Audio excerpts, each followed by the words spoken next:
নমস্কার। এখন আজকের সংবাদ শিরোনাম দেখছেন, এরপর বিশদ বিবরণে যাব।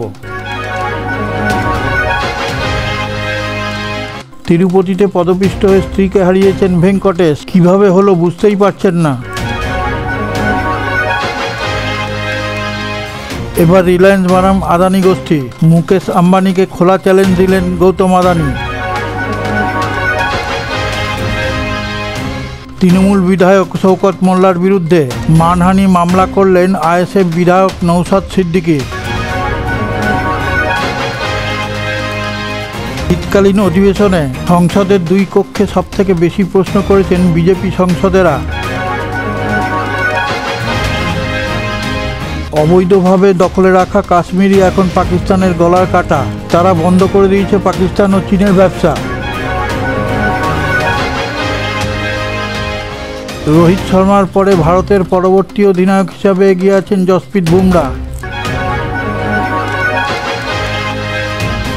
আজকের মুখ্য সংবাদে যাওয়ার আগে আপনার কাছে একটি বিশেষ অনুরোধ, চ্যানেলটিকে সাবস্ক্রাইব করে পাশে থাকা নোটিফিকেশন বেলটি ছুঁয়ে একটা লাইক দিয়ে শেয়ার করে দিন।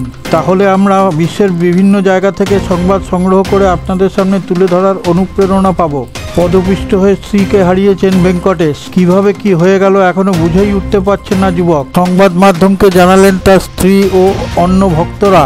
বৈকুণ্ঠদ্বার দর্শন টিকিট কেন্দ্রের সামনে লাইনে অপেক্ষা করছিলেন। এবার রিলায়েন্স বনাম আদানি গোষ্ঠী। মুকেশ আম্বানিকে খোলা চ্যালেঞ্জ দিলেন গৌতম আদানি। কারণ পেট্রো রাসায়নের দুনিয়ায় পা রাখতে চলেছেন তিনি। দীর্ঘদিন ধরে এই ক্ষেত্রে একচ্ছত্র দখলদারি রয়েছে মুকেশ সংস্থা রিলায়েন্স ইন্ডাস্ট্রিজ। তৃণমূল বিধায়ক শওকত মোল্লার বিতর্কিত মন্তব্যের পরিপ্রেক্ষিতে বুধবার আদালতে মানহানি মামলা দায়ের করলেন আইএসএফের বিধায়ক নওশাদ সিদ্দিকী। শওকত সম্প্রতি নওশাদ সিদ্দিকীকে জঙ্গি বলে আক্রমণ করেছিলেন, যা নিয়ে রাজনৈতিক মহলে বিতর্ক তৈরি হয়। সারা বছর কেন্দ্রের নরেন্দ্র মোদী সরকারকে নানা প্রশ্নের মুখে দাঁড় করাচ্ছিলেন তৃণমূল। কিন্তু সংসদের শেষ শীতকালীন অধিবেশনের তথ্য বলছে, পশ্চিমবঙ্গ থেকে কেন্দ্রীয় সরকারকে সংসদের দুই কক্ষে সবথেকে বেশি প্রশ্ন করেছে বিজেপি সাংসদরা।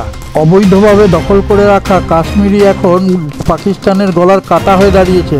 সেখানকার বাসিন্দারা রাস্তায় নেমে আসায় বন্ধ হয়ে গেছে চীনের সঙ্গে পাকিস্তানের বাণিজ্য।